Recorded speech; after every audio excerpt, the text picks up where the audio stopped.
What's up, guys? My name is Nathan. I'm the owner of Lindley Home Services. We are a $7.5 million residential HVAC business with locations in Dallas and Austin.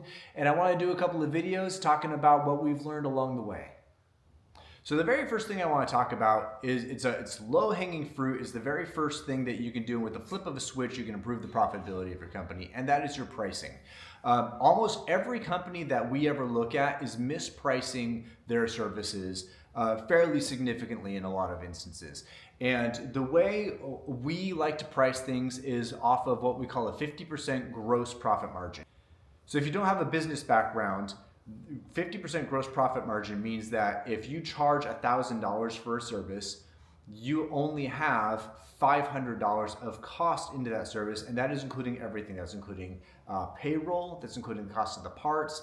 Some guys even go so far as to add the gas cost. We don't personally do that because it's really difficult to calculate how much gas you spent on a particular call, but some guys I know do that. And so if you charge a customer $1,000 for something, you want to have no more than $500 all in on fulfilling that service. So here's what I see a lot of guys do. They think they have a 50% profit margin, and the reason they think that is because they calculated their cost into a job as, say, being $500, and so they marked that up by 50%, and they think that gives them a 50% profit margin.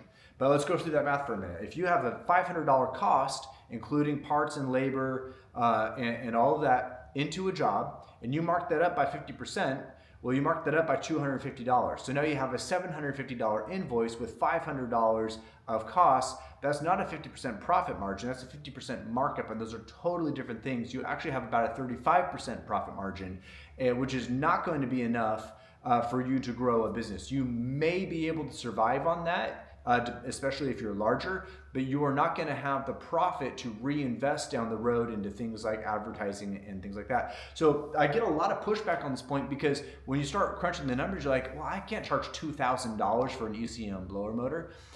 Actually, you have to because the math dictates it.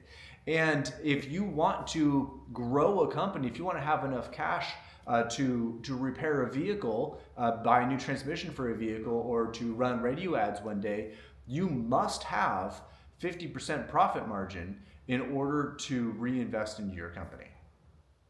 Guys, I hope this content was helpful. If it was and you could do me a huge favor, please like the video, share it with your team, try and get a dialogue going about maybe changing some things in your company along these lines. And please subscribe to these videos, guys. I'm trying to build a community of HVAC entrepreneurs where we can learn and grow together. Also, if you would like any help with navigating some challenges in your company, feel free to reach out. I am a successful HVAC entrepreneur. We did $7.5 million in revenue last year. We're working on our 10th acquisition right now. So I know a little bit about the space and happy to help any way that I can. Guys, I appreciate it. Have a great one.